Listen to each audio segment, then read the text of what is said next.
Boa noite a todas e todos. Meu nome é Elton Vaneto, eu estou como presidente do Digital Rights. Eu fico feliz em participar hoje do 45º Encontro de Direito Digital, o nosso EDD. O tema é Proteção de Dados dos Meios Digitais e Legislação. Participando do evento estão Plínio Kenrigazi, fundador do Digital Rights, e Eduardo de Lima Laiu, membro integrante da Comissão de Comunicação do nosso Digital Rights. O nosso tema hoje é justamente a conversa de uma maneira diferente. É um novo formato para o EDD, que a gente vai testar um pouquinho a interação com vocês, vamos tirar dúvidas, comentar sobre as nossas experiências e falar um pouco do dia a dia do advogado, da advogada atuante na área de proteção de dados e digital. É só contencioso, tem matéria consultiva, como eu posso fazer? Eu gosto de direito administrativo, posso ir por esse caminho? Eu gosto de direito penal, tem campo para mim no direito digital? Então, a gente vai conversar um pouquinho sobre isso e falar também sobre a PL das fake news. Também, os nossos expositores são Plínio Kenrigazi, que é advogado, ele é especialista na área de direito digital, com amplo conhecimento de tecnologia e informática, sócio fundador da HSVL Advogados, LLM em Direito e Tecnologia pela Escola Politécnica da USP, mestre em Direito e Tecnologia pela Escola Politécnica da USP, especializações pela FGV e PUC São Paulo em técnicas alternativas de resolução de conflito, além de extensões em mediação e arbitragem, e na técnica Harvard, na mediação pela FGV. Ele é mestre em inteligência artificial aplicada ao direito na Faculdade de Tecnologia da Inteligência e Design Digital, da PUC São Paulo. Fundador e ex-presidente por 2 mandatos do portal Associação de Direito Aplicado à Tecnologia, Digital Rights Association, responsável pela realização de mais de 50 encontros de direito digital no Brasil. Membro efetivo da Comissão de Direito Digital da OAB São Paulo, conselheiro e diretor jurídico da Ignitions Inc., incubadora de startups, que inclusive algumas das startups incubadas já se tornaram transacionais. Ele é consultor da Upgrade Advice Brasil e membro do grupo de estudos Ethic for AI, Ética Aplicada à Inteligência Artificial, do Instituto Brasileiro de Ensino, Desenvolvimento e Pesquisa. Além disso, ele é professor de pós-graduação em Direito Digital pela Faculdade de Gávea. Elton Vaneto, graduado pela Faculdade de Direito de Sorocaba, FAD, pós-graduado em Direito do Trabalho, Processo do Trabalho e pós-graduado em Direito Digital e Compliance, ambas pelas faculdades BMEC e Damásio Educacional. É ex-presidente da Comissão de Compliance de Direito Digital da 53ª Subseção da OAB, na cidade de Itu, e presidente do portal Digital Rights Association. É aluno do Instituto de Tecnologia e Sociedade, ITS Rio, e ex-aluno do Data Privacy Brasil. Atua em questões envolvendo ações de responsabilidade civil, liberdade de imprensa e investigação patrimonial.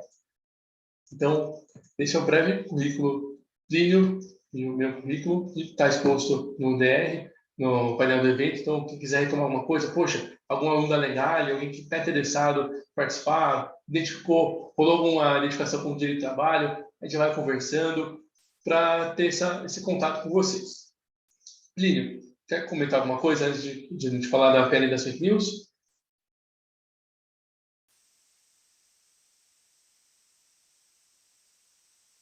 Prazer estar aqui com vocês. Boa noite a todos. Obrigado aí por nos acompanharem. Obrigado pelo convite ao presidente. E é uma honra estar aqui. Eu já estive nesse cargo por alguns anos. Foi super legal. Aliás, convido todo mundo aí que quiser participar do Digital Rights, porque é sensacional. É muito aprendizado, é muito contato, a aplicação do direito em situações muito diversas, assim, quando em comparação com o estágio regular, quando em comparação com o escritório de advocacia. Então, eu já vivi a realidade de escritório de advocacia, vivi a realidade de empresa, vivi a realidade de diversos estágios, vivi a realidade como professor assistente, professor, quando atuei também na LFG, e vivi uma realidade completamente distinta, eu posso dizer, dentro de uma associação como essa Associação do Direito Digital.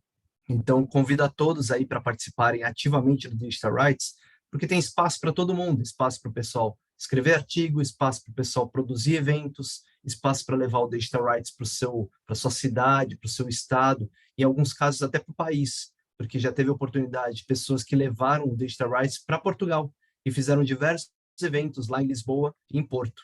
Então, foi super legal. A gente não estava presente, mas o evento foi gravado e a gente acompanhou, foi super legal. Então, tem oportunidade para todo mundo. Recomendo que todos estejam ligados no Digital Rights, estejam presentes, contribuam com o que puderem, porque com certeza o Digital Rights tem muito a contribuir para vocês. E muito obrigado aí, presidente, pela introdução. Obrigado, Eduardo, também pela presença aí também nesse último momento que foi convidado aí. Valeu. Obrigado, Tílio. Prazer e honra são todas minhas. Du, tem algum comentário para fazer? Boa noite a todos, né? Eu acho que eu só diria, acrescentaria que estou ansioso pelo debate de hoje. Todo mundo está aqui certamente também. É um assunto muito instigante, principalmente nesse ano eleitoral. É uma honra estar presente aqui, não só com você, Tombar, como com o Plínio e outros nomes que eu já vi por aí também, como o Matheus Sávio, que estava presente aqui. Então, muito bom mesmo. Aguardo aqui fervorosamente essa conversa. Obrigado.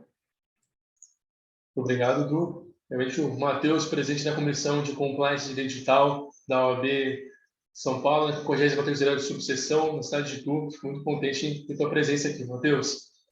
Vejo que entrou também o Márcia, Lucas, a Júlia, sejam muito bem-vindos. Bem-vindas e bem-vindos. Bom, apenas para retomar, o nosso EDD hoje ele vai ser um pouquinho diferente. A gente vai fazer uma breve exposição, uma forma de instigá-los a conversar um pouquinho sobre a PL das fake news, só realmente o posicionamento, o que ela veda, o que ela não conversa, quais são os principais aspectos, tá bem? E também a gente vai falar um pouquinho sobre o dia a dia do advogado profissional que atua em privacidade e proteção de dados. Fique à vontade para mandar perguntas no chat, para fazer um comentário, a palavra aberta, e nós responderemos à medida do possível, para que a gente possa desenvolver um diálogo aberto, tá bom? Muito obrigado. Jader entrou aqui também. Muito obrigado, Jader. E é isso, pessoal. Bom, em relação à PL das fake news, ela recebeu o número de PL 2630/20. Eu estou com um texto que foi encaminhado pelo relator Orlando Silva em mãos. E realmente é um ponto que me chamou a atenção, que desde que comecei a estudar sobre fake news, sobre notícias falsas, alguém sempre comentava, né? Poxa, mas isso deveria ser um crime. Vamos criminalizar as fake news. Mas, poxa, é muito complicado a gente trazer um tipo penal. Né? Qual que é a raiz? Qual que vai ser o objeto desse crime? Como a gente vai escrever no Código Penal? Poxa, falar uma notícia falsa.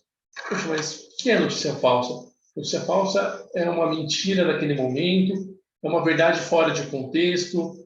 O que a gente percebe realmente é muito difícil de trazer uma definição factual do que é fake news. E o pessoal acredita que a PL de fake news ela vai criminalizar, vai destacar o que é fake news.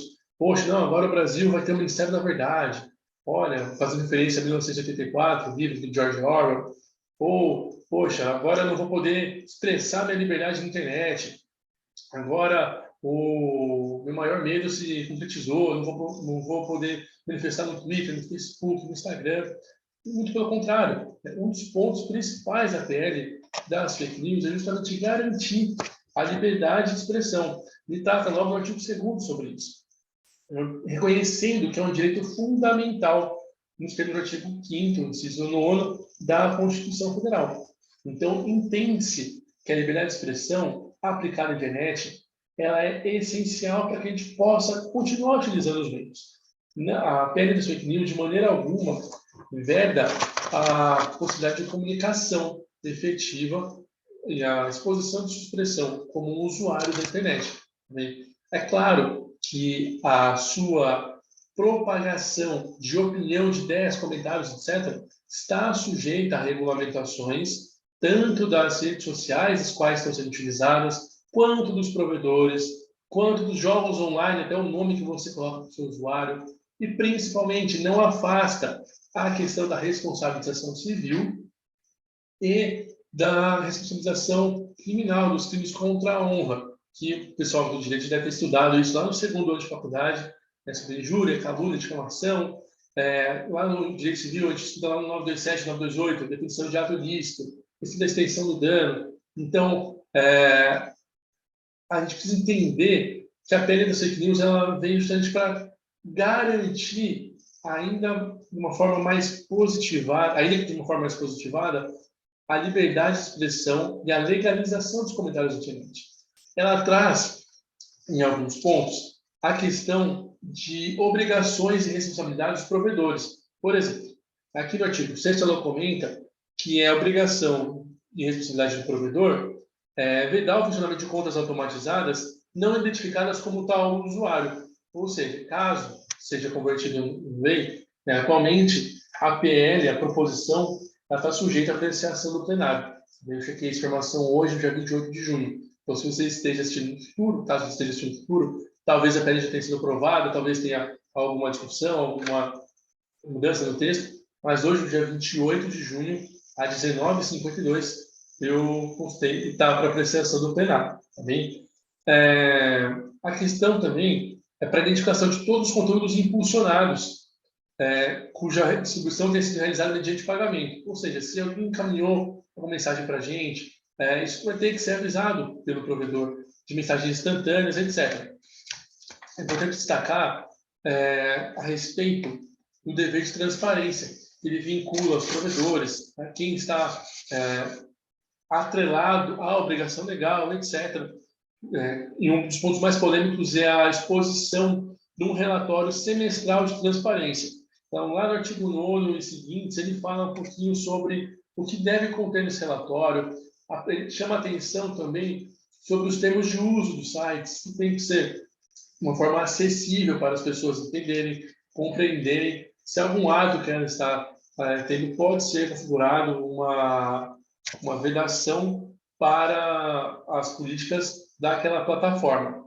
O que me chama a atenção é que, lá no artigo 22, até peço gentileza se alguém corrigir, se eu estiver equivocado na minha fala. Aliás, perdi licença, eu vi o Wagner entrou aqui, está presente aqui na sala. O Wagner Marcelo entrou. Boa noite, Wagner. Wagner também é nosso diretor do Digital Rights. Seja muito bem-vindo, Wagner. Fico contente em tê-lo aqui na noite de hoje. Vou fazer um bate-papo com o pessoal para mudar um pouquinho o nosso desejo de líder e fico muito feliz.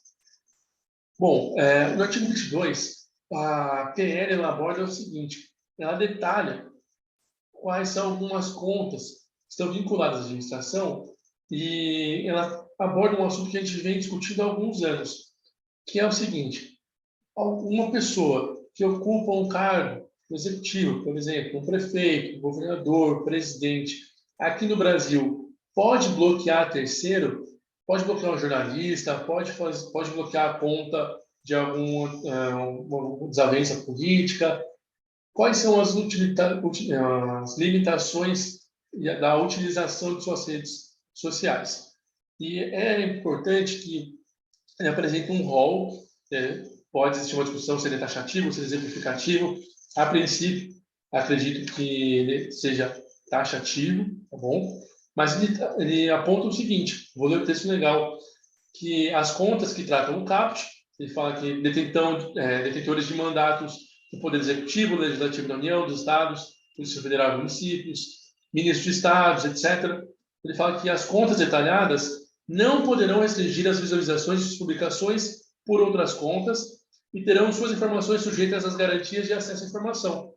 Então, acredito que, caso essa lei seja aprovada, a gente já tem uma resposta para uma questão atrás. Poxa, uma pessoa física que esteja em exercício de cargo público, ela tem direito a escolher quem vai acessar ou não? Nós temos uma corrente que entende que sim, outra corrente que entende que não. Argumentos para ambas as questões. Salvo engano, essa questão já foi enfrentada pela Suprema Corte norte-americana.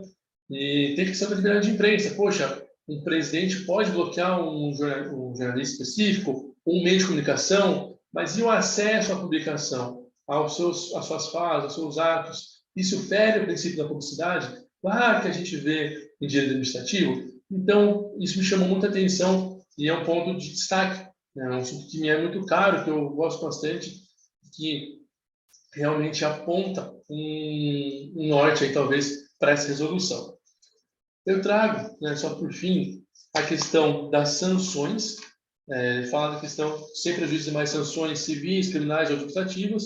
Ele aponta como sanções advertência, de até 30 dias, multa simples de até 10% do faturamento no último exercício, né, do grupo econômico, suspensão temporária de atividades, etc. Alguns pontos que nós vimos no passado.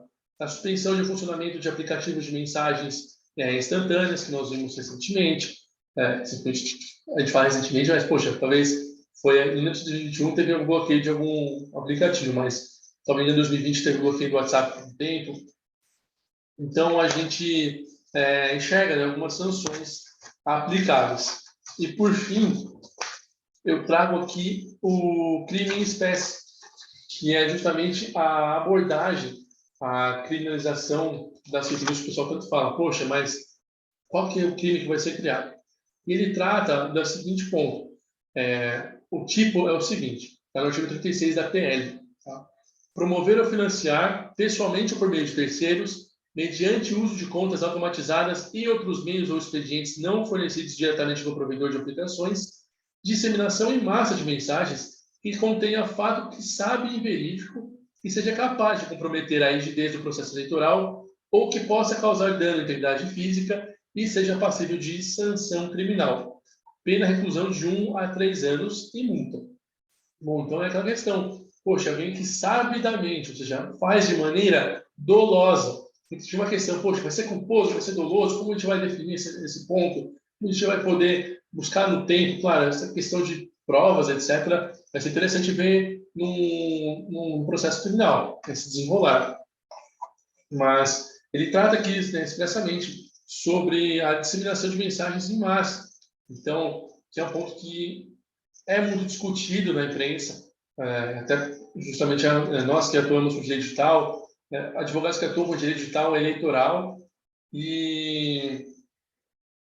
Opa, alguém pegou aqui, eu tomo uma água para dar uma relaxada, mas enfim, é justamente para a gente entender melhor qual que é o tipo penal que eles estão propondo para a discussão. Bom, em relação à PL das fake news, eu gostaria, e principalmente a parte de automatização das mensagens, etc., eu queria conversar com o Wagner um pouquinho. O Wagner trabalha com tecnologia de informação, ele trabalha na PUC São Paulo, e eu queria conversar com ele um pouco sobre a questão de utilização, de propagação das mensagens, qual é a opinião dele sobre a PL a PL das fake news, esse ponto que ela aborda, quais são as preocupações, mas, na verdade, a parte técnica do assunto. Você pode comentar um pouquinho com a gente, Wagner, por favor? Fala, pessoal. Boa noite. Primeiramente, obrigado aí pelo convite aí de falar. A parte da PL em si, as questões técnicas, na verdade, a parte que me preocupa, né? Então, além do fato, obviamente, para a gente ver o que é fake news ou não, tem a parte técnica que é aquilo que eu falo, você tem a lei, né, que obriga você a tirar as informações dos indexadores e tudo mais. Então, assim, enquanto a gente está numa internet onde você tem esse poder, né, a justiça tem esse poder, legal, né, você consegue entrar em contato com as empresas e solicitar. Quando você está falando aí de uma internet distribuída, né, porque hoje é uma internet descentralizada, né, quando a gente está falando de internet distribuída, a gente está falando aí de protocolos que estão rodando em cima de blockchain, enfim, existem sites que hoje possibilitam você fazer armazenamento em nuvem, sem que exista uma nuvem de fato centralizada, as pessoas fornecem o próprio equipamento, né, para poder armazenar parte do arquivo, e aí fica criptografado, e somente quem tem aquele arquivo, que é o proprietário, é que consegue puxar de vários nodes e montar de novo o arquivo na própria máquina. Então, assim, a gente está fazendo uma lei que, na verdade, como várias outras, vai desaparecer daqui uns dias. Vai ser como enxugar gelo, né? E o porquê que vai ser como enxugar gelo? Por conta disso, né? Não vai ter mais como você desaparecer as coisas na internet, porque ela vai estar lá, né? Não tem como tirar. Você vai mandar quem tirar? Você vai prender quem? Né? É a mesma coisa que hoje você tem aí Bitcoin, e as pessoas querendo... tem até um meme muito engraçado que fala do governo tentando boicotar o Bitcoin, e aí é como se fosse uma cerquinha num terreno gigante, né? não tem como, né? Então, os protocolos que estão surgindo aí, e obviamente graças ao poder computacional e 3G, 4G agora, e 5G, isso vai ficar cada vez mais latente.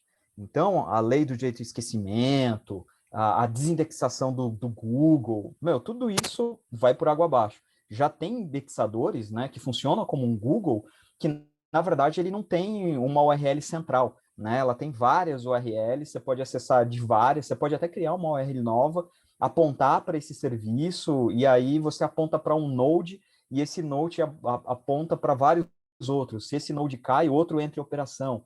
Então, a gente está falando de internet distribuída. Então, assim, ao invés da gente focar, na verdade, em educar os usuários, né, a gente está tentando criar leis que não fazem sentido algum, né? Porque vai depender de quem está no poder para falar o que é fake news, o que não é. Ah, beleza, não pode disparo. Legal, não pode disparo no Brasil.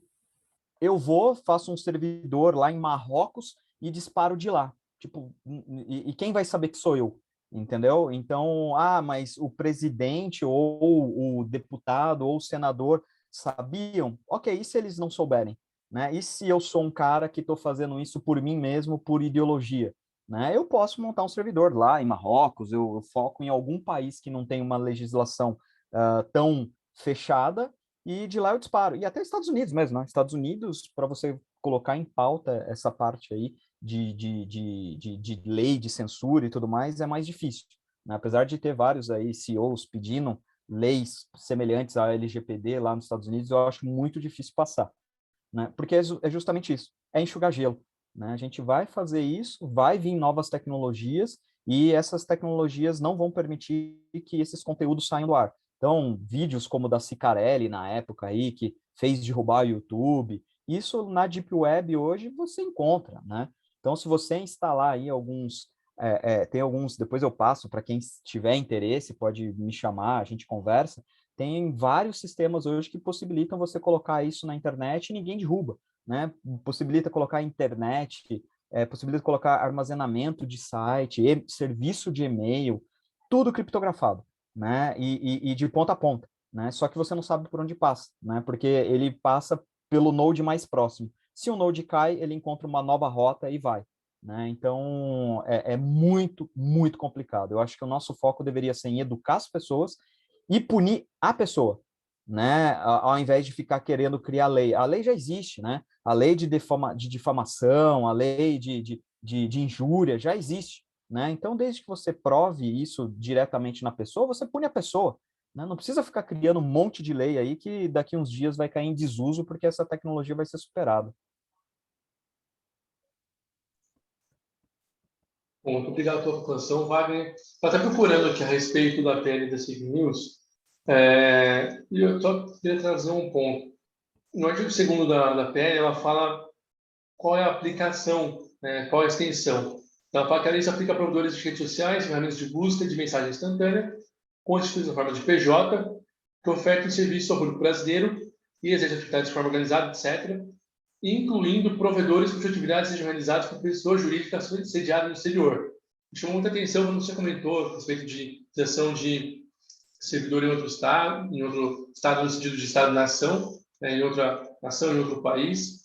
Realmente, eu concordo contigo, Wagner, principalmente no ponto de educação digital.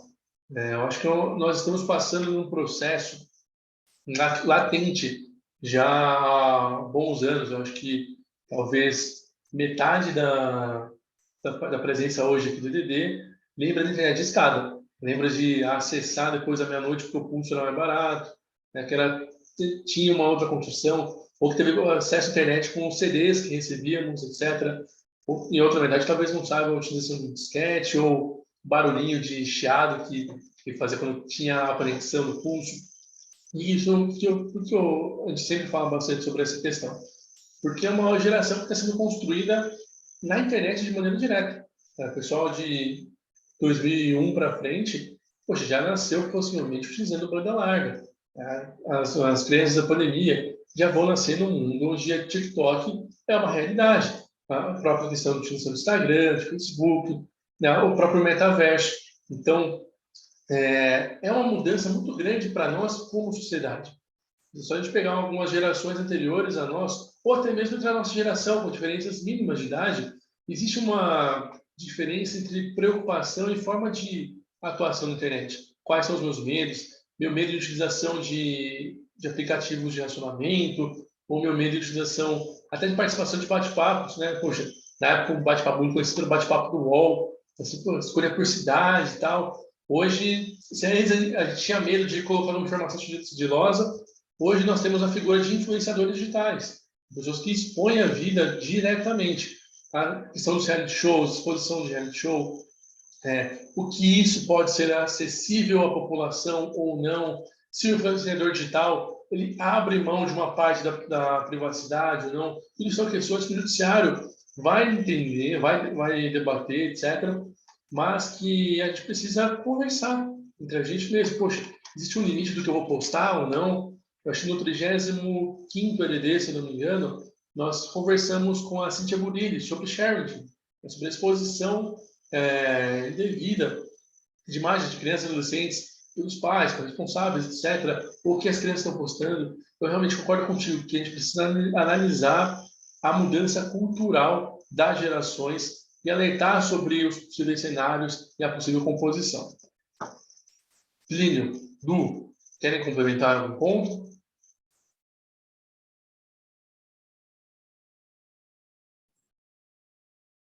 Quer mandar bala, Du? Fica à vontade. Vou fazer um comentário rápido. Eu gostei bastante da fala do Wagner. Até marquei umas questões aqui. E quem é da Aratec, às vezes eu gosto de conversar, apesar de não entender tanto, para realmente compreender, né, esse contexto. Quando a gente fala muito do aspecto de liberdade de expressão, a gente tem que separar numa caixa, impactos à proteção de dados, a gente tem que separar uma outra caixinha, né? E a efetividade, realmente, uma regulação que vai efetivar um combate real à propagação e comportamento de fake news. O Wagner fez um comentário, eu estava refletindo aqui sobre isso, né, sobre as tecnologias centralizadas que a gente já tem disponibilizada a certa parte da sociedade, né? Listou algumas, como algumas interações que você pode acontecer com disponibilização de informação em blockchain, outros canais específicos, até alguns metaversos, muitas vezes, têm um controle descentralizado. A Decentraland é um exemplo, né, de um metaverso centralizado. Você não tem uma organização central que está ali realizando todo o controle por trás do que está sendo propagado de informação, e que isso prejudicaria, né, essa descentralização, ela prejudicaria efetivamente um combate à fake news, um combate à desinformação. Sabe o que você falando, Wagner, traz o seguinte sentimento, né? Eu vou prestar um contraponto, certo ou não, pelo menos é o raciocínio que eu estou formulando aqui. Primeiro que a internet ela não vai acabar, né, dos padrões que a gente conhece. Ela é estabelecida como um protocolo padrão justamente para fazer com que todos os estados, aí, todo mundo que está ao redor do planeta, ele consiga ter a mesma forma de acesso e disponibilização de conteúdo que acaba acontecendo, né, em cada território. Isso quer dizer que as pessoas, de forma geral, independente do local onde elas estejam, elas, por meio desse protocolo, conseguem acessar a mesma página, a mesma informação, a mesma fonte, o mesmo site, talvez com suas pequenas adequações de idioma só, ou particularidades locais. Mas é isso que o protocolo da internet possibilita, a democratização de conteúdo, né? E eu não acho que a curto ou médio prazo, mas uma opinião minha, esses meios descentralizados vão tomar conta do que a gente tem hoje, que é a internet. E eu acredito, né, mais ainda, que esses meios descentralizados, como você comentou, eles vão, em algum momento, estabelecer um protocolo padrão também, assim como a gente tem com a internet, né? Eles vão se comunicar entre si, eles vão ter alguma forma de, minimamente, rastrear, pelo menos, o que está ali. Eu concordo com você que talvez a dificuldade de você ter uma remoção de eventual conteúdo em meios centralizados seja mais difícil. Mas hoje, né, conforme eles forem sendo democratizados também e eventual protocolo for criado, isso vai acontecer, aí sim você tem uma facilidade maior de combater isso. Eu falo desse protocolo, eu até recomendo aqui que vocês procurem e escutem bastante alguns comentários do Walter Longo, apesar dele vir do meio de muito mais de editora, né, propagação de conteúdo, a liberdade de expressão, ele fala bastante sobre tecnologia, e uma das indicações que ele coloca bastante envolvendo inovação é essa questão justamente de você estabelecer um protocolo padrão em canais descentralizados que já estão espalhados aí ao redor do mundo, viu? E por isso que é importante a gente discutir esse PL das fake news agora, olhando, claro, para esse contexto, mas sem se esquecer também que talvez ao caminhar, né, da tecnologia, da inovação, no final do dia tudo vai acabar ficando unificado, pelo menos é o sentimento que eu tenho, viu, Wagner? E um último comentário que eu ia fazer aqui, né, que eu também gostei bastante do que você falou, sobre a questão da territorialidade, né? De fato, se você tem algumas propagações de conteúdo, mesmo em servidores conhecidos, mesmo em plataformas que, de certo modo, né, já tem um lastro ali de quem são os verdadeiros detentores, seja organizações privadas ou não, ainda assim fica difícil você combater necessariamente o que está sendo propagado ali. A exemplo do que aconteceu, vergonhosamente ou não, né, relacionado à decisão do Alexandre de Moraes no STF, com o caso do Telegram. Para quem não se lembra aí, tinha um cara propagando diversos conteúdos no Telegram, a plataforma que, em tese, né, tem toda uma origem com base em um país, salvo o melhor juízo, vinha de Dubai. Não sei agora, alguém pode até me corrigir aqui, se for o caso. E o STF, ele mesmo determinando algumas medidas relacionadas a esse provedor de aplicação, ele não tinha efetividade nenhuma. E aí, de uma forma embaraçosa ou não, tentaram realizar uma interpretação teleológica sistemática do Marco Civil da Internet, que é a lei que regula hoje os provedores de aplicação, para gerar uma certa medida de enforcement, né? Falar, galera, dane-se que você está aí ou não, a soberania, de certo modo, tem que ser respeitada, então você tem que cumprir determinação XYZ, sob pena de nem ficar por aqui no nosso país. Aí teve uma série de críticas, um monte de acadêmico apontou dedo na cara, um monte de provedor apontou também dedo na cara da STF, a mídia tratando de um lado como aspecto positivo, outra parte da mídia como aspecto negativo. Muita gente se entendeu o que estava acontecendo naquela história toda, mas o fato é que foi um exemplo muito claro do que o Wagner estava falando. Cara, o mundo é grande, e mesmo com a internet, que de certo modo já tem protocolos unificados, a gente não consegue ter efetividade, né, com relação ao combate à desinformação. Eu ratifico pelo menos esse ponto que você colocou, que é importante olhar com carinho, né? Essas duas questões, eu acho. Não esquecer resumindo, né? Não esquecer dessas tecnologias descentralizadas que a gente tem, mas talvez já pensando que, de certo modo, elas vão caminhar para protocolos unificados. Então, a gente tem que ter uma lei base para também regular isso. E o segundo ponto de que modo, eu também sei como, a gente consegue ter um enforcement com relação a esses servidores, plataformas que estão fora do Brasil.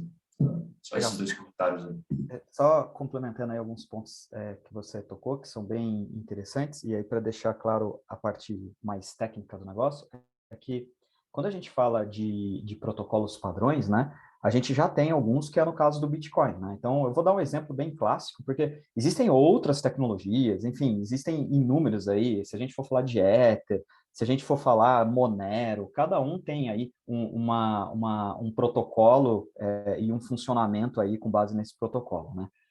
Mas um exemplo claro para as pessoas entenderem, não é distribuído, tá? É descentralizado. Mesmo a gente tendo o formato descentralizado hoje, né, qualquer pessoa com mínimo de conhecimento sobre servidores para fazer um servidor de e-mail, né, que vai ali ter um servidor de SMTP e de POP, que são os protocolos de envio e recebimento, esses protocolos são abertos. É só você ir na internet, você baixa, está lá no GitHub, né, ou na Fundação Apache, você tem aí vários repositórios, cada um adaptado ali de uma forma, com as suas devidas melhorias, cada empresa faz as suas melhorias ali e implementa, mas o fato é que há uma interoperabilidade entre esses serviços, né? Então, eu consigo ter um serviço do Terra e eu mando o serviço para o UOL, para alguém que tem e-mail do UOL, né? Assim como para quem tem serviço de e-mail no Globo, né? Quando a gente está falando de proprietários, né, tem que deixar bem claro, descentralizado, né, distribuído e proprietário e aberto, né? Quando a gente está falando de protocolos abertos, a gente está falando em termos de propriedade mesmo, né? Um é open source, as pessoas podem melhorar o código e podem montar serviços ali para disponibilizar. Então, assim, um WhatsApp, se você não tem, se você tem um Telegram, você não consegue falar um com o outro, né? Ou seja, ali são protocolos fechados de comunicação, né? Se eu tenho um LinkedIn e se eu tenho por exemplo, um Instagram, eu não consigo mandar mensagens, né? Porque são proprietários e cada empresa toma conta do seu jardinzinho.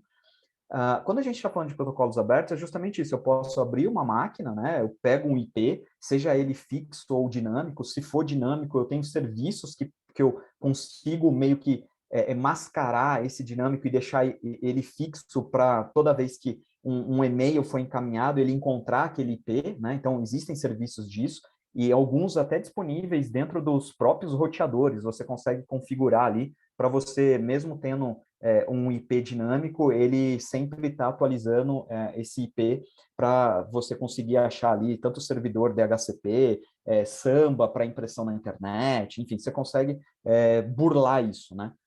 Só que isso, ela ainda é muito técnica. Quando ela começa a ficar mais aberta, que é o caso de um Bitcoin da vida, com uma tecnologia, ela é open e ela começou a ficar no mainstream, não tem como mais as pessoas derrubarem, né? Não tem como você mandar lá e falar, tira o Bitcoin do ar. Ok, você pode tirar a Binance do ar, você pode tirar as corretoras do ar, mas nada importa de eu fazer uma carteira no meu celular e eu fazer o pagamento de Bitcoin de celular para celular. Você consegue imprimir uma carteira de Bitcoin e deixar no papel, né? E automaticamente você armazenar aquilo no papel. Então, existe N formas.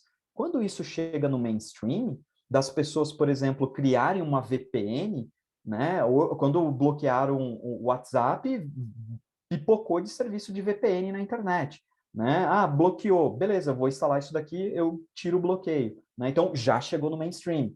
Então, quando essas tecnologias começam a chegar, não tem como mais parar. Então, a gente acaba ficando enxugando gelo, e aí, obviamente, isso é bom para o advogado, porque você gera ali, né, causas e causas infinitas, e o cara fica ganhando aquilo ali ad eterno, ao invés da gente, claro, falar assim, cara, não tem jeito, né? Não tem como você bloquear uma carteira de Bitcoin, né? Então, eu dou risada quando eu fui fazer uma palestra aí, lá em Brasília, para o pessoal, né, junto ao pessoal da Receita, enfim, junto ao pessoal de segurança pública, que era na época aí da Dilma, enfim, que a gente estava falando sobre segurança, justamente para tratar essas informações, e a gente ria quando os caras falavam, não, a gente pode bloquear o IP, a gente pode, ok, tipo, se bloqueia um, tem mais 1000 para você bloquear, não tem como rastrear, né? Então a gente tem que ser realista e procurar educar as pessoas, né? Então, bloqueou, né? Pode, como está centralizado e todo mundo tem Android ou Apple, né? Bloqueou, não consigo mais baixar. Mandaram tirar do ar o Telegram, né? Mandaram tirar do ar o WhatsApp, não está mais na lojinha. Ok, eu entro no site, baixo ali o APK e instalo diretamente no meu celular. Jogo um OpenDNS, que tem vários, né, serviços aí, até gratuitos, o próprio Google fornece DNS também, mas você tem vários OpenDNS aí que você coloca ali no seu celular e acabou, você burla todas as resoluções de DNS. Beleza, eu vou mandar bloquear lá no POP central do CGI, né, do Comitê Gestor da Internet. Legal, você bloqueou. Ele não resolve mais aqui no Brasil, mas o seu DNS que você colocou, ele está resolvendo lá em Marrocos. Então, não tem como, entendeu? Então, ao invés da gente procurar educar as pessoas, a gente está tentando enxugar gelo, né? Então, essa PL da fake news, para mim, é bullshit, né? Eu acho que não deveria nem ter passado, ainda mais com a STF fazendo aí as parcerias que ele tem feito com o governo chinês, basta vocês verem aí as parcerias que foram envolvidas, e aí você começa a ter ali bloqueios com base ideológica, né? E aí isso é muito ruim, independente, né? Eu falo isso independente de quem esteja ali, né? Seja de direita, seja de esquerda. Quando você abre a premissa para você fazer esse boicote, né? O poder ele alterna. Então, uma vez que você aprovou agora uma lei, né, que você vai correr atrás do seu amiguinho, esse amiguinho depois pode chegar ao poder e usar essa lei também contra você. Então, é melhor não ter. É melhor a gente não enxugar gelo e a gente focar em educar as pessoas. Pessoal, só a gente passar a palavra para o Clínio, queria só deixar registrado e conte no nosso canal. A gente não está incentivando ninguém a utilizar qualquer aplicativo indevido para fins lícitos, etc. A gente está aqui abordando um ponto de debate com uma pluralidade de ideias, posições. Então, a minha opinião, apesar de estar no nome de Digital Rights, não reflete de maneira alguma a opinião da associação. tá bem? A gente está aqui justamente para convidar ao debate, para trazer questões técnicas, como o Wagner contou, algumas questões relacionadas à parte prática, bem apontadas pelo Eduardo. Então, nós incentivamos, até você que está assistindo a gente pelo YouTube, a participar desse debate com a gente, conversar, a expor as suas preocupações, etc., para a gente possa entender melhor o assunto a fundo, tá bem? Gínio, quer comentar alguma coisa? Esse debate é super proveitoso para todo mundo, né? É super legal ver a opinião um pouco mais técnica, as observações do Edu, do próprio Hélio. Achei sensacional e sempre muito bom, porque as opiniões contrapostas fazem a gente engrandecer o debate e faz com que a gente chegue a conclusões até então inexploradas, né?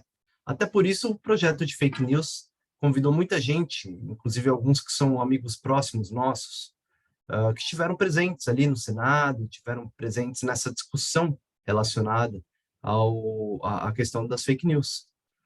Então, eu entendo perfeitamente Wagner. Puxa, Wagner é super amigo, uma pessoa incrível, um profissional de reputação incólume, e todas as observações dele eu acho que tem que ser consideradas de fato. Só que eu consigo aplicar o que ele expõe num fator um pouquinho mais legislativo.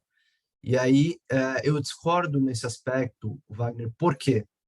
Porque a educação ela é imprescindível e o projeto de lei ele faz uma função complementar à educação. Então, sim, a legislação em excesso ela é temerária, ela é negativa de alguma forma, quando não muito bem elaborada, quando elaborada sem a contribuição de especialistas.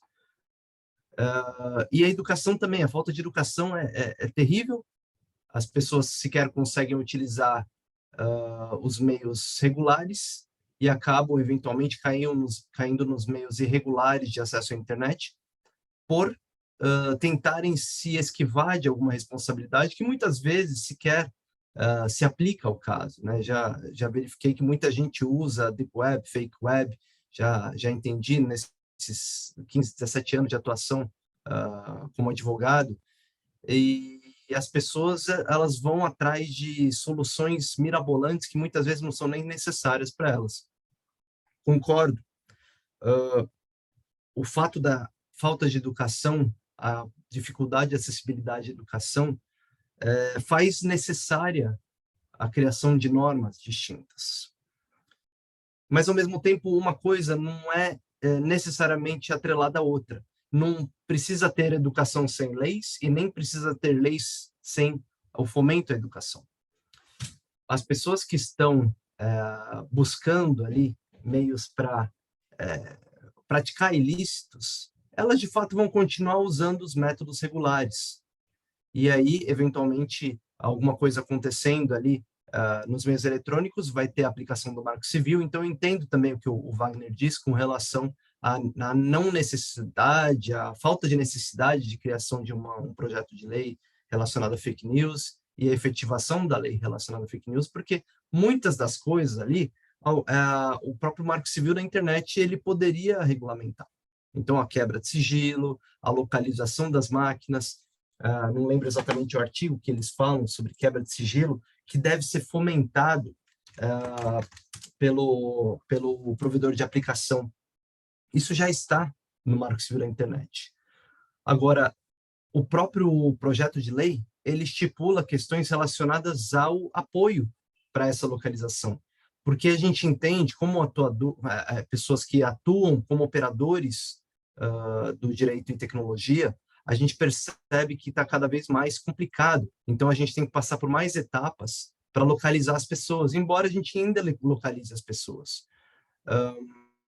Muitas vezes elas estão usando algum tipo de conexão privada e tudo mais, mas ainda assim a gente continua localizando as pessoas. Então, a contribuição de um provedor de aplicação, ela é sensacional.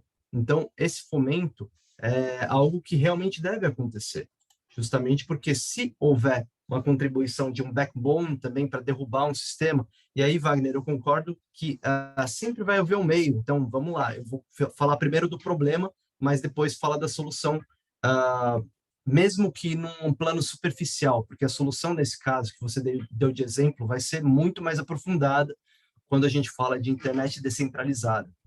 Então, quando a gente pensa que cada uma pessoa vai ser um node de conexão, para quem não entendeu, é como se fosse cada um fornecendo uma camada da cebola numa conexão em Deep Web.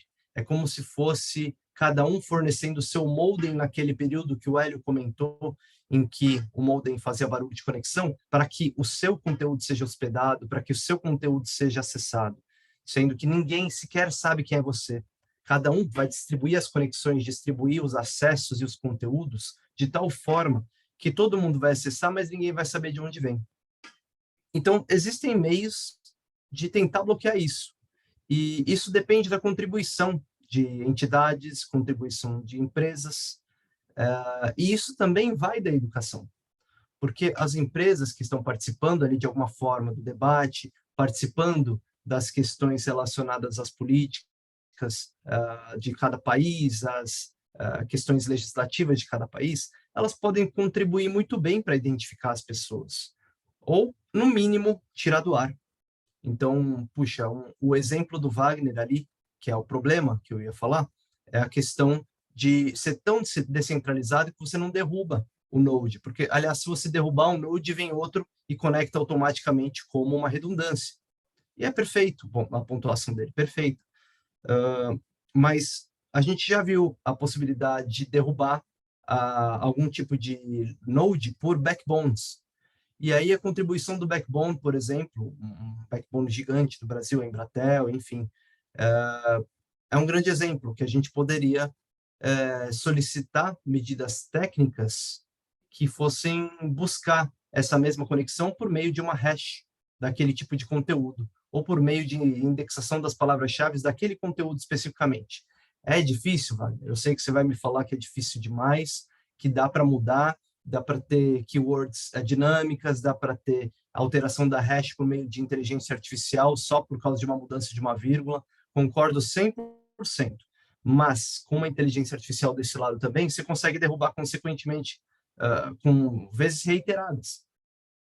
Então, a contribuição de entidades, a contribuição de empresas, ela é imprescindível para a aplicação legal. E assim, existem inúmeros tipos de pessoas que, de fato, usam meios descentralizados. Pessoas que buscam meios corretos para expressar sua liberdade de expressão em meios autoritários, então países autoritários e tudo mais. Existem pessoas que usam para fins ilícitos, existem pessoas que têm consciência de teoria da conspiração, existem pessoas muito corretas que estão buscando um meio como refúgio, existem todos os tipos de pessoas, mas é uma minoria. Então, essa minoria, ela precisa ter também algum tipo de cuidado para que esteja abrangida pela legislação, mesmo que com contribuição internacional. Então, tratados internacionais e legislações existentes. Então, aí você fala, o Wagner comentou com relação à questão da falta de legislação nos Estados Unidos, de privacidade, né? De fato, tem algumas questões que ainda são carentes de legislação de privacidade nos Estados Unidos, mas eles têm na Califórnia, né? O Copyright Act da Califórnia, que, enfim, tá sendo muito bem recebido nesse momento, o Privacy Act deles, e é um bom exemplo ali de que eles tendem a crescer bastante na discussão sobre privacidade e proteção de dados. E aí eu volto lá no início, estou fazendo uma mescla aqui de tudo que todo mundo falou, né? Volto ali no início do que o Hélio comentou sobre a questão de proibir entidades e pessoas do Poder Executivo, pessoas de algum grau de poder no Brasil, de se manifestarem ou bloquearem as pessoas, né? Eu entendo que é temerário você agir dessa forma, restringindo a liberdade de algumas questões relacionadas à atuação na internet. Agora, depende muito da situação prática. Por exemplo, se por um acaso uma pessoa usa aquele perfil para comunicados oficiais, ela jamais pode restringir o acesso a comunicados oficiais de algumas pessoas, como jornalistas, por exemplo. Agora, se é uma questão estritamente pessoal, por que não? Ela não quer que as pessoas acessem o conteúdo dela pessoalmente, né? E As legislações, e aí continuando essa mescla das questões que vocês abordaram, a legislação, as normas que existem no Brasil, elas têm o lado ruim, mas elas têm muita coisa boa também.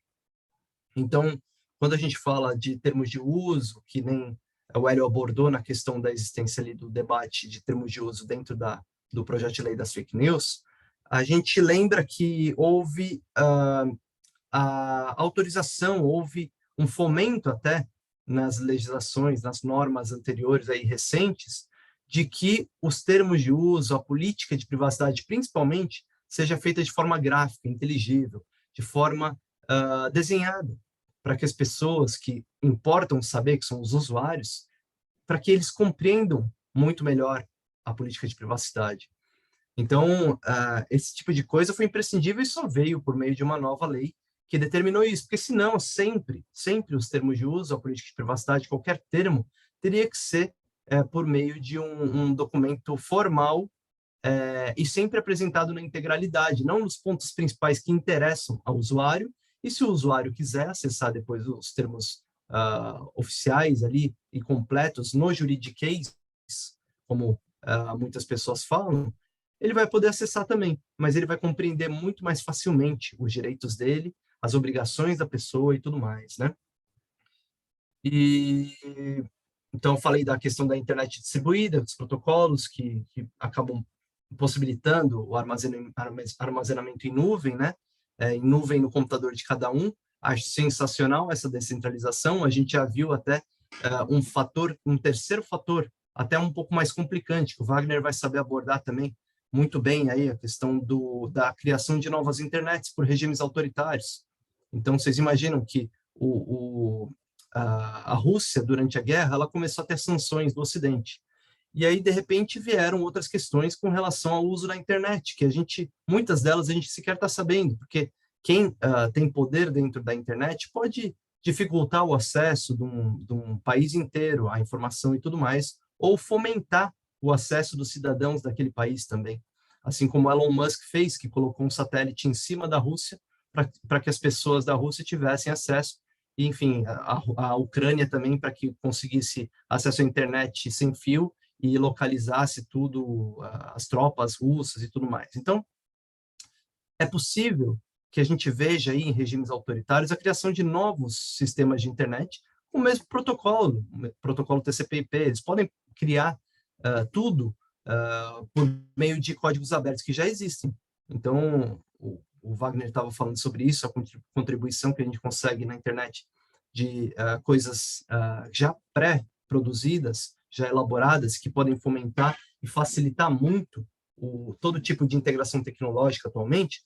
Puxa, em qualquer regime autoritário que quiser criar uma internet privada, não vai ser diferente. Então, imagina países se unindo ali, com a Coreia do Norte, por exemplo, países que não têm acesso à informação, os cidadãos não têm como acessar a informação, eles vão criar uma internet específica para propagação das informações relacionadas ao regime deles. Então, é isso. Enfim, toquei nesse assunto da internet distribuída.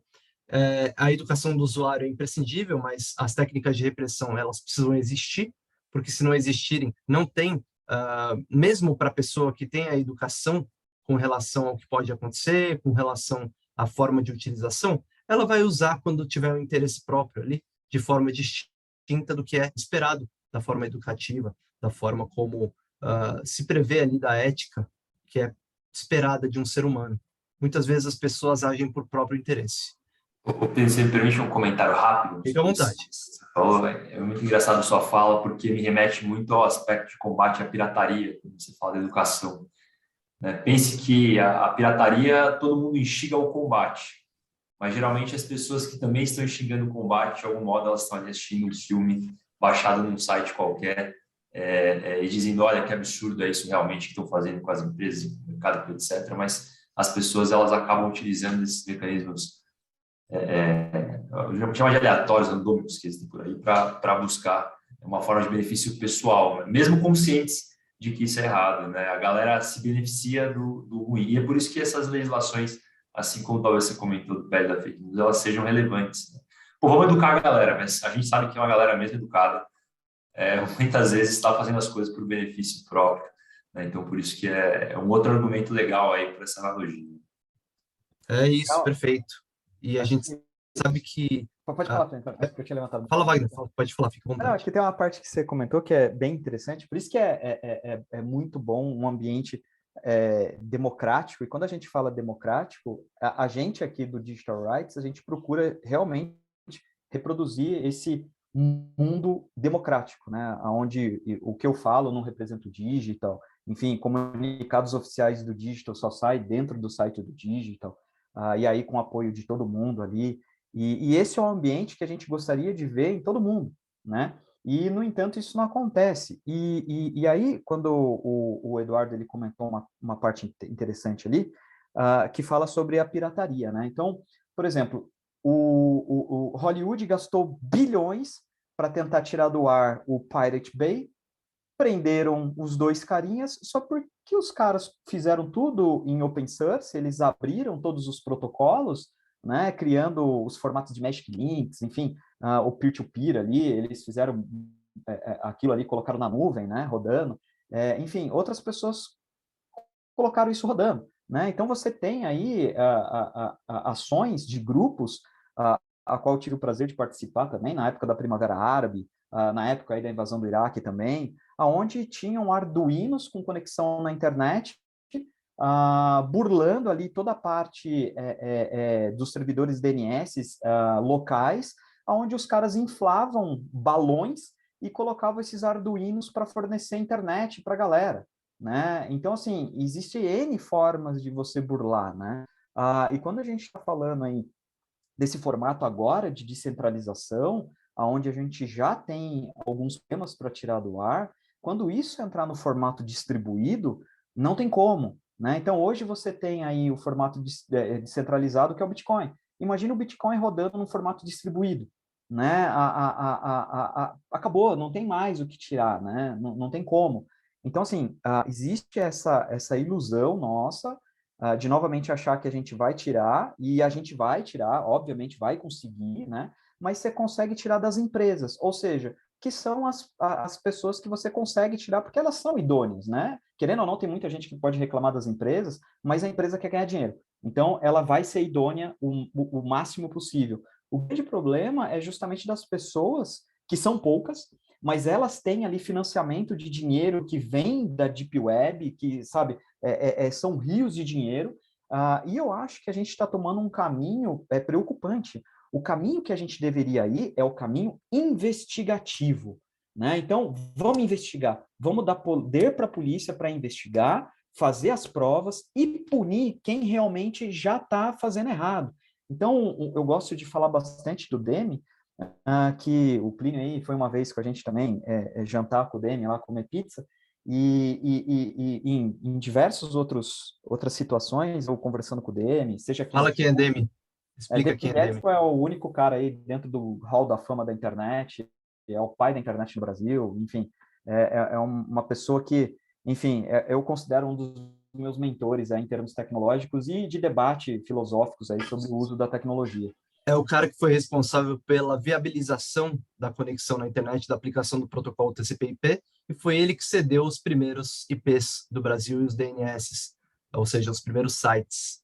Então, ele depois foi presidente do NIC.br, o Núcleo Internet... como é que fala, Wagner? Núcleo gestor NIC.br? da internet. Núcleo Gestor da Internet, CGI também, Sim. Comitê Gestor e tudo mais. Ele é uma das sumidades da internet brasileira que a gente conhece aí, ele é incrível. Isso. E uma das coisas que ele fala, justamente por essas leis todas aí, né, assim, vamos fazer um paralelo com coisas físicas que fica mais fácil para as pessoas entenderem, né? Hoje você quer punir todo mundo, quer punir o servidor para tirar do ar, o servidor tem que arcar com custos de criar IAs para identificar o mandato ali do STF ou da vara ali que está cuidando daquele caso, enfim, esse custo vai todo para os servidores, né? E aí, fazendo um paralelo à vida física, né? É a mesma coisa do que você chegar, né? E isso não sou eu que falo, tá? Eu estou transpondo o que o Demi fala em diversas situações quando a gente conversa sobre essas leis aí que são criadas para o digital especificamente, que são leis que já existem, que poderiam ser utilizadas, né?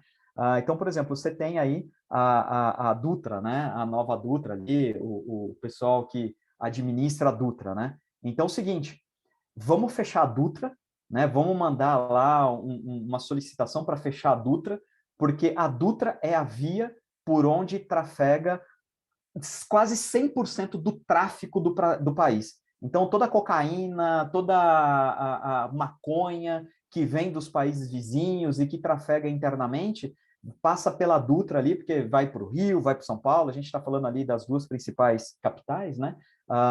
Então, vamos fechar, né? Vamos mandar lá para CCR Nova Dutra e vamos pedir para eles pararem o fluxo, porque até não identificar esses caminhões, ninguém passa mais. Então, é isso que o STF está fazendo quando ele impede e quando ele pede para tirar do ar o WhatsApp ou o YouTube. Ele está impedindo que as pessoas trafeguem ali. Ou seja, você está punindo a via.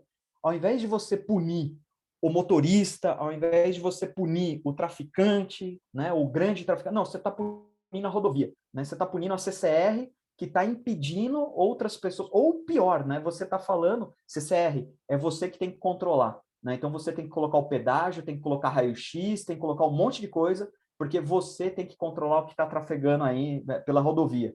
A CCR vai falar, legal, tem uma lei para isso? Não, a gente vai aprovar. Legal, aprovou a lei. Vai cair na conta de quem?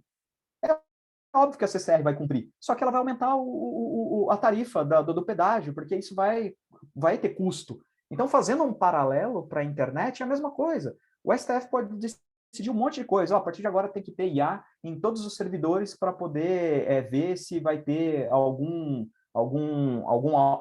malicioso ali, algum arquivo malicioso ou algum arquivo que foi tagueado ali judicialmente que não pode estar exibido. Ok. Já existe essa tecnologia? Já. Não tem? Não tem. Tem que desenvolver. Quem vai desenvolver? É uma empresa daqui, de Israel? Legal. Qual vai ser o licenciamento? Qual vai ser o custo disso? É óbvio que as empresas vão aceitar, porque a empresa ela tem que faturar. Só que isso vai sempre estourar na mão do mais fraco, que é o consumidor. Né? E aí, fazendo um paralelo aí, com o judiciário, isso sempre vai cair também sempre para o menor, né? Que é o cara ali que usa as leis. Então, você vai ter um judiciário extremamente abarrotado de coisas ali que poderiam nem estar ali, né? Já poderia estar sendo julgado de uma outra forma, né? Mas, enfim, são leis que a gente vai criando e arcabouços cada vez mais complexos que vai dificultar, né? Cada vez mais. E, obviamente, que isso vai ter um custo, né? E aí vai a internet ficar cada vez mais difícil, e aí você vai ter países aí que vão lançar satélites e que daqui uns dias as telefonias móveis, hoje que é obrigado a ser centralizado, vai estar na mão desses países. Então, hoje você está falando aí de um Elon Musk que está com o SpaceX aí, com a constelação de satélites deles. Legal. Daqui uns dias, quando tiver o celular deles e tiver uma comunicação direta, você vai proibir como? Né? Como que você vai proibir das pessoas utilizarem isso? Beleza, eu vou proibir, ninguém pode vender. Se não tiver o selo da Anatel, não pode vender. Legal, eu vou nos Estados Unidos, trago, vem do Paraguai. Então, do mesmo jeito que tem aí armas de fogo que teoricamente não podem estar no Brasil, entra pelo Paraguai. Né? E a gente tem aí 60 mil casos de morte por ano. Né? Então, eu estou fazendo um paralelo justamente que quanto mais você tenta proibir, né, mais encargos surgem, e mais você leva as pessoas aí para o lado negro da força para poder utilizar aí de subterfúgios para atingir os objetivos dela. Então, assim, sendo específico, como a gente resolve o problema? Investigação, não punição. Né? Punir depois daquilo que já está feito, vai chegar uma hora que não vai fazer mais sentido. Então, se está tendo pornografia infantil sendo distribuída na internet, você não tem que proibir o servidor, né? Você fala assim, cara, me ajuda a investigar, né? Eu não vou te proibir, porque se eu te proíbo de fornecer o acesso, você não tem dinheiro, inclusive, para se manter e me ajudar na investigação. Então, me ajuda a investigar quem está distribuindo esse conteúdo infantil. Aí você vai fornecer log, você vai, sabe? Então, é não punir, e sim investigar, para você realmente achar as pessoas que estão fazendo aquilo. Já tem lei, né, de distribuição de pornografia infantil. Aí daqui uns dias vamos criar uma outra, lei de pornografia infantil digital. Não, já existe, não importa o meio, né? Que é aquilo que o Demi fala, não é o meio. Você está punindo sempre quem está administrando o meio, e não tem que punir pessoas, tem que ir atrás das pessoas.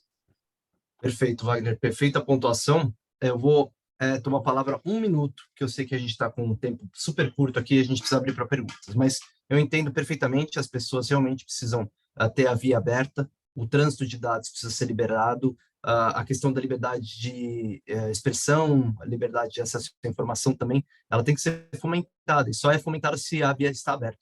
Mas veja, o STF, ele majoritariamente só agiu quando houve falta de contribuição. Então, a proibição de acesso a essa via que você comenta, a Dutra, enfim, e aí a gente coloca em pauta o caso Telegram, ela só foi inviabilizada no momento em que o Telegram demonstrou que não prestaria informações, não auxiliaria de alguma forma a investigação que você mesmo comenta que deve ser fomentada. Então, foram acho que 7 ocorrências em que o Telegram sequer respondeu ao STF. Puxa, o órgão máximo de justiça do Brasil precisa ser respeitado e precisa ser, de alguma forma, prestado esclarecimento com relação a algum questionamento. Então, a partir do momento que o nosso colega Alan Tomás, ele tomou parte ali e se tornou procurador do Telegram no Brasil, não houve mais nenhum tipo de ameaça, porque o Telegram ele vai cumprir com relação ao que for necessário para contribuir com as investigações. Mas a via não vai mais ser bloqueada, porque agora está cumprindo, está autorizando, está auxiliando a investigação. Então, se houver algum tipo de recusa, vai ser uma recusa fundamentada. E aí fomenta exatamente o que você falou, do acesso à informação e tudo mais. Mas, a princípio, não há esse tipo de bloqueio, até pela questão da neutralidade de rede, né? Que a gente tem no Marco Civil da Internet. Mas não vou tomar muito mais tempo aí. Manda bala, Hélio, que a gente já tem um momento de tirar as dúvidas do pessoal.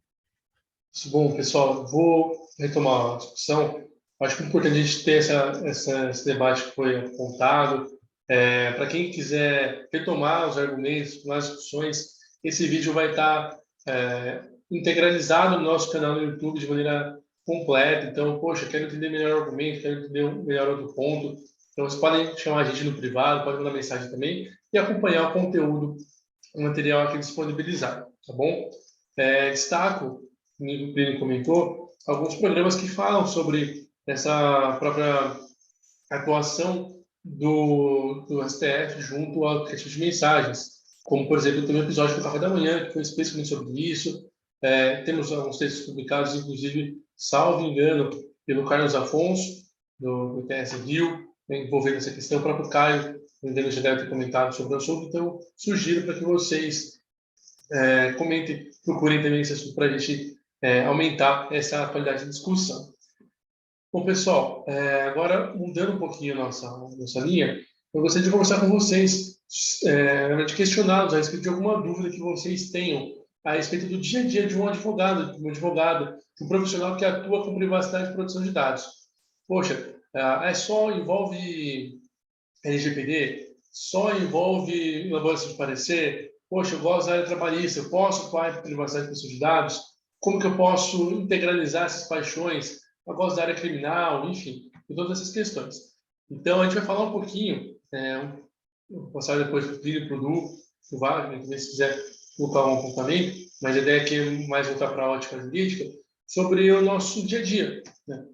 Aqui, por exemplo, eu atuo no meu cotidiano com ações que envolvem liberdade de expressão, que envolvem o exercício da liberdade de imprensa, a exposição de ideias jornalísticas, mas também existe a própria questão de projetos de adequação do LGPD, pareceres consultivos, estudo, participação em eventos sobre a aplicação de proteção de dados em determinadas áreas setoriais.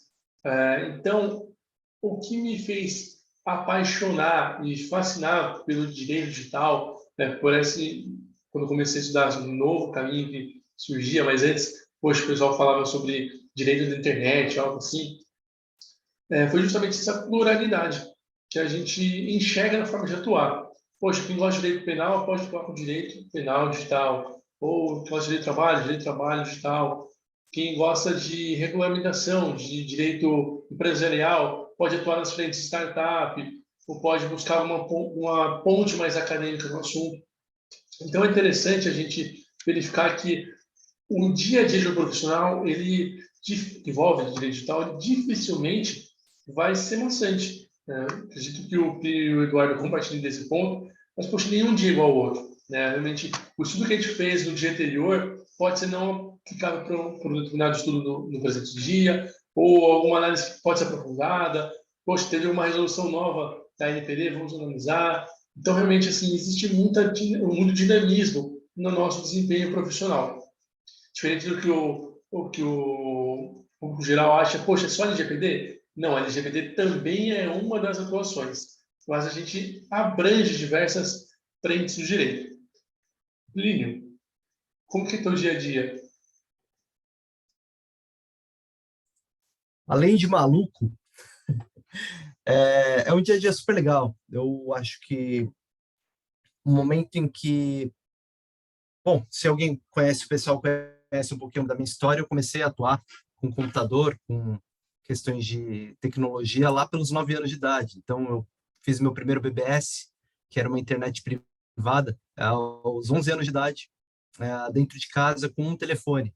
E as pessoas conectavam ali por meio da conexão de escada para entrar no meu BBS, que era para conversa, para transferência de arquivos, transferência de pacote de e-mails, que já existia dentro de BBS, e para jogar jogos como Lord, Legend of the White Dragon, né? Essas coisas que são super antigas, RPG e tudo mais. E quando eu decidi aplicar o direito e tecnologia, lá pelos 14, 16 anos, eu já comecei a procurar um pouco mais sobre isso, né? Olha lá, Wagner falando que BBS eu tô velho mesmo. Mas é isso, a tecnologia sempre me encantou de alguma forma. Então, atuar no direito e tecnologia, direito digital, direito eletrônico, como pessoas ainda comentam, direito à internet, é super legal, porque a gente tem uma atuação mais voltada para exatas muitas vezes do que para o próprio jurídico. Então, a gente tem um conhecimento jurídico, mas eventualmente a gente precisa ajudar um perito a elaborar quesitos relacionados a um caso tecnológico. Então, na elaboração desses quesitos, a gente conta inúmeras vezes com peritos incríveis, como Juliano Giova, Gustavo Batistuto, Paulo Bren, Tassiana Duarte, que são pessoas incríveis no mercado aí, que podem oferecer perícia para diversas empresas. Mas, como eles são muito demandados, às vezes eles não conseguem assumir tantos trabalhos. Então, a gente já lidou com situações em que as pessoas não conseguiram contratar peritos tão habilitados e, por mais que a pessoa seja habilitada tecnologicamente, muitas vezes para transformar isso num aspecto jurídico de explicação dentro de um processo, para um juiz, para um desembargador, até para o ministro, é muito difícil. Então, a gente viabiliza esse tipo de coisa com muita facilidade e prazer, porque é o nosso dia a dia, a gente consegue coisas que as pessoas não conseguem, como, por exemplo, a própria quebra de sigilo, a localização de pessoas que estão ofendendo ali uma pessoa que merece o direito dela de ter a reputação incólume, né? Então, crimes contra a honra, ou qualquer tipo de ofensa aí online, fraudes eletrônicas, fraudes bancárias, acesso indevido a informações. Então, desde tudo que envolve marco civil na internet, até a própria Lei Geral de Proteção de Dados, decreto regulamentador do marco civil, coisas que se envolvem com o Código de Defesa do Consumidor, Constituição Federal, tudo mais.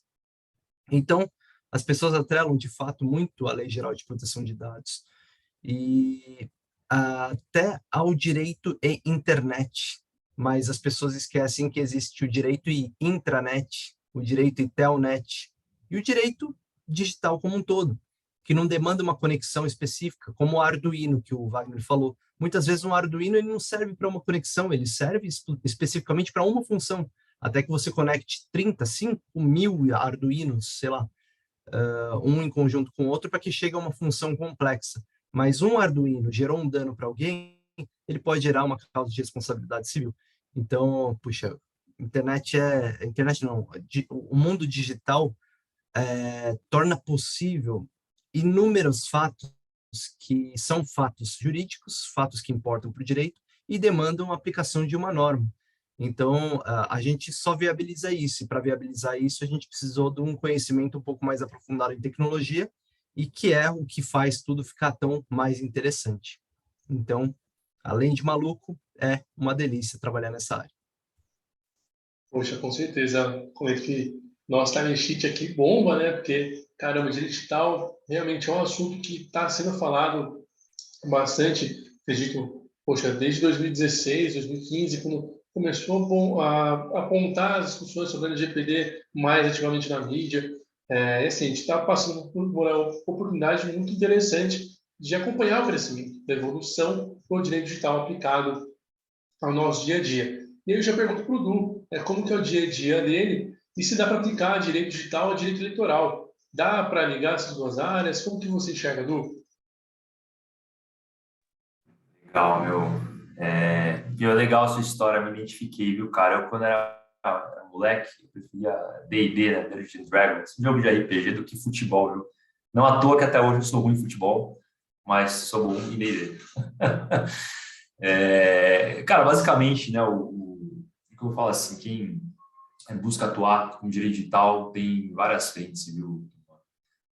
Você sabe muito bem disso, que para você explorar isso, tem uma conexão muito forte com diversos âmbitos do direito, que a gente tem desde a faculdade, né?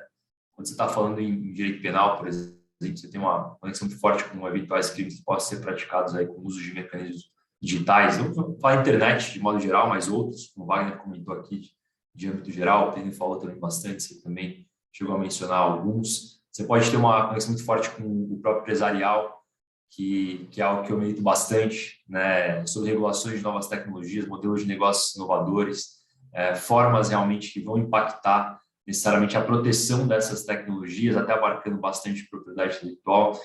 E o direito eleitoral, igual você comentou também, tem uma conexão muito forte. Não à toa que o contexto da PL das fake news, né, do combate às fake news, ele surge necessariamente ali de uma origem muito mais eleitoral, né, nesse âmbito do que jornalística ou qualquer outro contexto de liberdade de expressão. O verdadeiro mote que você tem aí é para combater no final do dia algo que, de algum modo, vai impactar o nosso âmbito e processo eleitoral.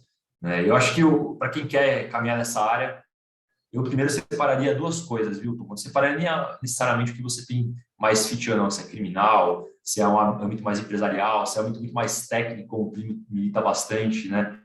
Você desvendar os mistérios ali de uma investigação de crime digital ou até uma contrafação eventual de um software com aspectos de quesitos. Eu acho que a primeira pergunta que a pessoa tem que se fazer eu quero caminhar para algo muito mais de mercado, consultivo, ou quero militar bastante ali com o judiciário, com órgãos do governo, entidades muito mais formais ali.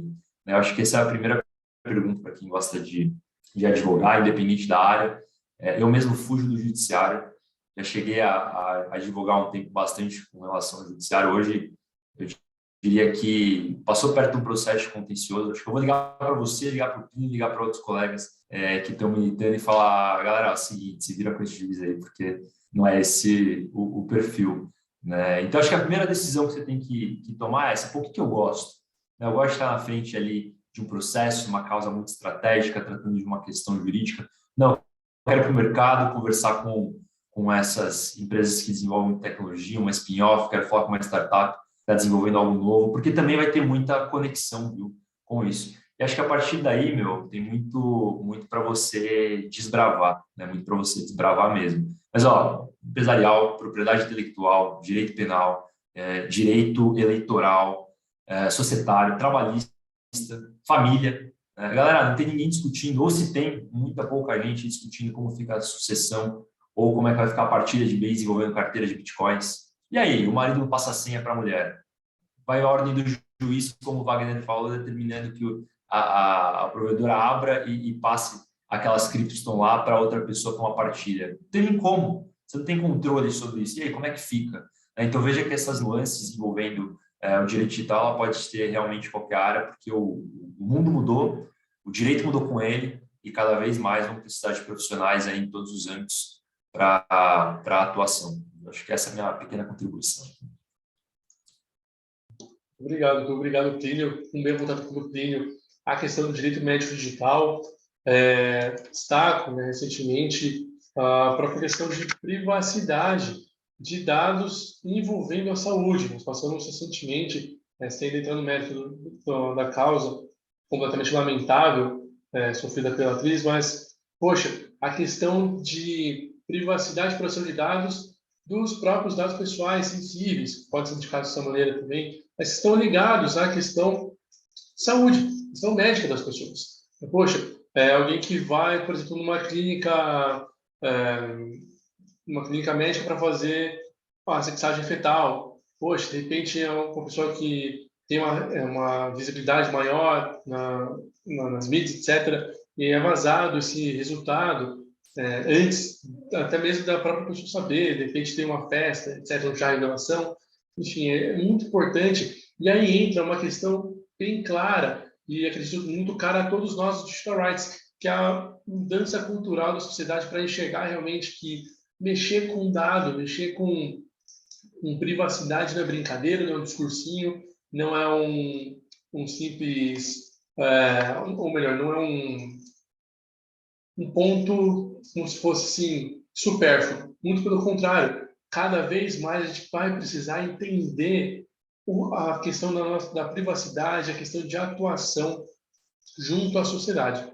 Também queria deixar bem claro que o intuito dessa conversa, desse bate-papo, e até joga a bola para o pessoal do chat aqui, justamente mostrar para vocês o que pode ser feito como um profissional que envolve essas áreas. Posso trabalhar, eventualmente, para uma empresa que atua com redes sociais, poxa, TikTok da vida, ou Meta, de repente trabalhar junto ao Twitter. Temos colegas nossos que trabalham nessas instituições, tem um ponto mais voltado ao que nós conversamos na primeira parte, de próprios termos de uso, forma de como a empresa se regula, enfim, são várias frentes. A nossa ideia aqui, de maneira explícita, é abordar a vocês, o chat, a vocês que estão assistindo o vídeo, quais são as formas de atuação do profissional.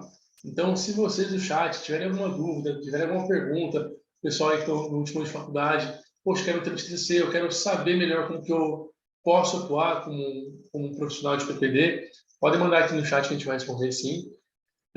Enquanto isso, eu vou passar para as considerações finais, caso não tenha nenhuma pergunta, porque eu vou preparando o sorteio do livro, tá bom? Apenas para retomar, eu vou compartilhar minha tela na hora de fazer o sorteio, mas nós tivemos 21 pessoas que fizeram check-in. Tirei, obviamente, os integrantes do Digital Rights, e nós não participaremos do sorteio. Aliás, como o Caio está junto com a diretoria, acho que nada mais justo de cobrar um autógrafo dele nos livros de comprar, né? Então, assim, próximo encontro a gente já leva a caneta para o Caio autografar também. O livro Supremo 4.0 é uma participação, foi coordenado pelo Carlos Augusto Aires de Freitas Brito, o nosso ex-ministro Aires Brito, e tem a subcoordenação do Bruno Feijesson, do Caio Sérgio Oliveira, do Eduardo Machado, do Fernando Maluf, do Giovanni Ravagnani e do Orlando Magalhães Maia Neto. Nós tivemos o nosso 41º EDD só voltado para esse livro. Nós conversamos com o Maluf, conversamos com a Chiara e conversamos com o Caio sobre os respectivos capítulos do livro. Então, você pode acessar esse conteúdo aqui no nosso canal do YouTube, onde tem todo o EDD na íntegra para poder ser analisado, tá bom? A gente vai fazer o sorteio, estou com os nomes aqui. Vou passar para as considerações finais enquanto preparo o sorteio, e aí compartilho a tela para a gente descobrir o ganhador ou ganhadora, tá bom? Começando de trás para frente, das últimas posições, Wagner, tem uma consideração a ser feita?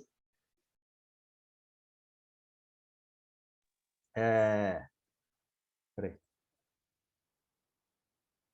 Eita, peraí. Aí, pronto, foi minha imagem. Eu acho que é um assunto bem complexo e bem intrigante, né?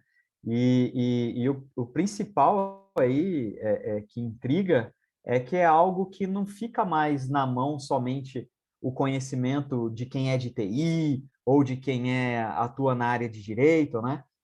E isso que faz o direito digital ser tão estimulante, porque você precisa de N profissionais de várias áreas de conhecimento para atuarem em conjunto, né? Então, de fato, é algo bem interessante e dinâmico, né? Porque todo tempo aí a gente está conversando sobre um assunto novo, né? Então, sei lá, a gente pode falar aí num próximo sobre direito digital em âmbito orbital.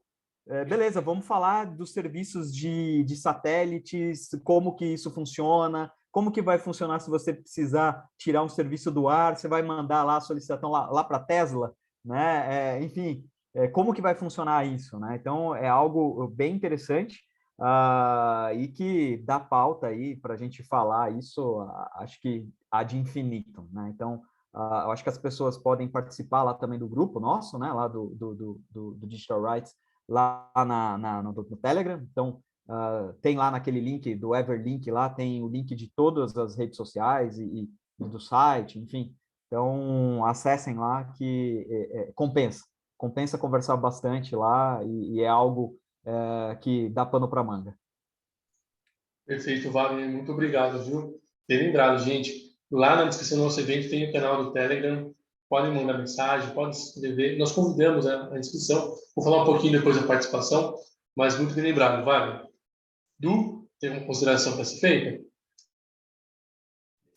É complexo. Eu vou reiterar o que o Wagner disse. Vou até mandar o de pato para gancho. Você comentou que o Giovanni, né, um coautor também dessa obra coletiva aí. Quem for sorteado, pô, leia, sensacional. Quem não for, compre, porque vale a pena.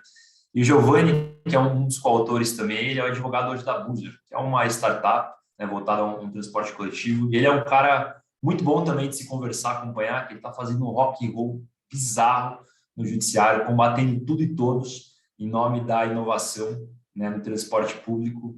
Então, um cara muito bacana. Acho que essa é a minha dica final também aí para vocês acompanharem, porque vai ter bastante coisa para absorver, viu? É isso aí. Obrigado aqui pelo convite, viu? Muito bom estar com vocês. Muito obrigado, Du. Plínio? Obrigado aí a todos pela contribuição, foi super legal o debate.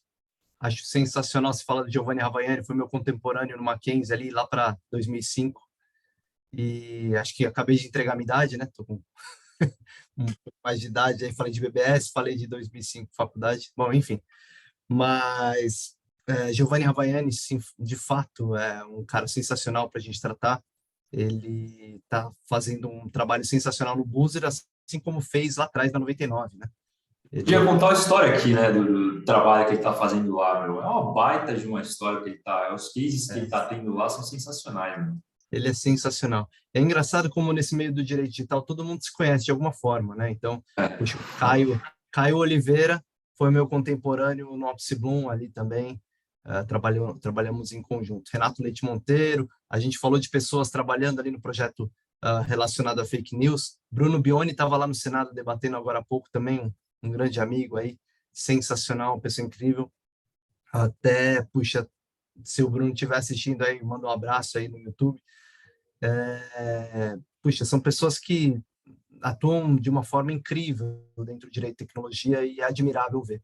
Então, essa também é outra parte muito legal do direito digital, porque muitas vezes você não quer necessariamente atuar na parte consultiva ou contenciosa, assim como o Eduardo sugeriu, que é importantíssima a pessoa se definir nesse sentido, mas às vezes a área acadêmica, ela também é tão intrigante que faz com que a pessoa viva super bem ali debatendo os temas e criando novas conjunturas, novas realidades e novos temas que acabam sendo concretizados depois no judiciário e, enfim, são sensacionais.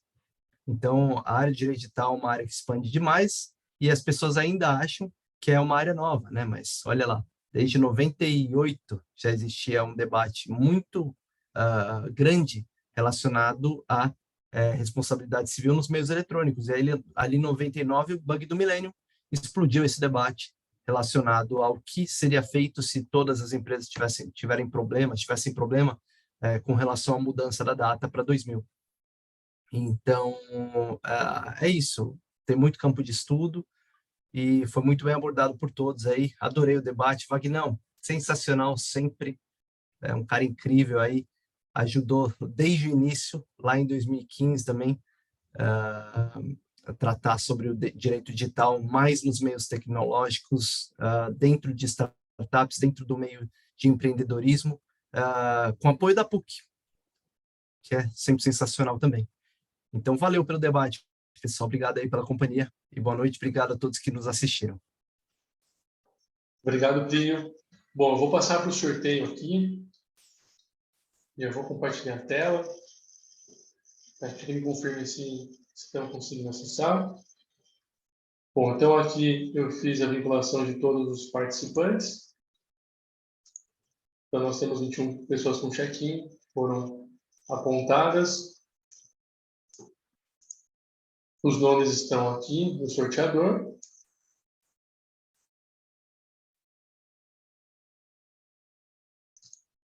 Bom, o sorteado é o Rogério Eike. Parabéns, Rogério. Deixa eu verificar se o Rogério está aqui na exposição.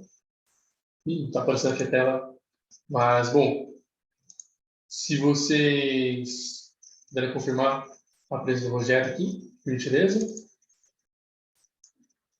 Mas, enfim, parabéns, Rogério, pelo teu sorteio. Ficamos muito felizes em você se inscrever no nosso EDD. Nós vamos entrar em contato com você para conversar a respeito da entrega do livro, do envio, da melhor maneira possível, tá bem? Bom, sobre a fala, gente, eu gostaria de agradecer, em primeiro lugar, aos participantes do Digital Rights, não apenas aos diretores, mas a todo mundo que integra, os apoiadores, as pessoas que estão esperando a gente em casa, as pessoas que fazem parte do nosso ciclo de trabalho, de amizade, que buscam, junto com a gente, sonhar esse sonho, que começou lá atrás, com Plínio, com Wagner, com um monte de gente, e agora se perpetua.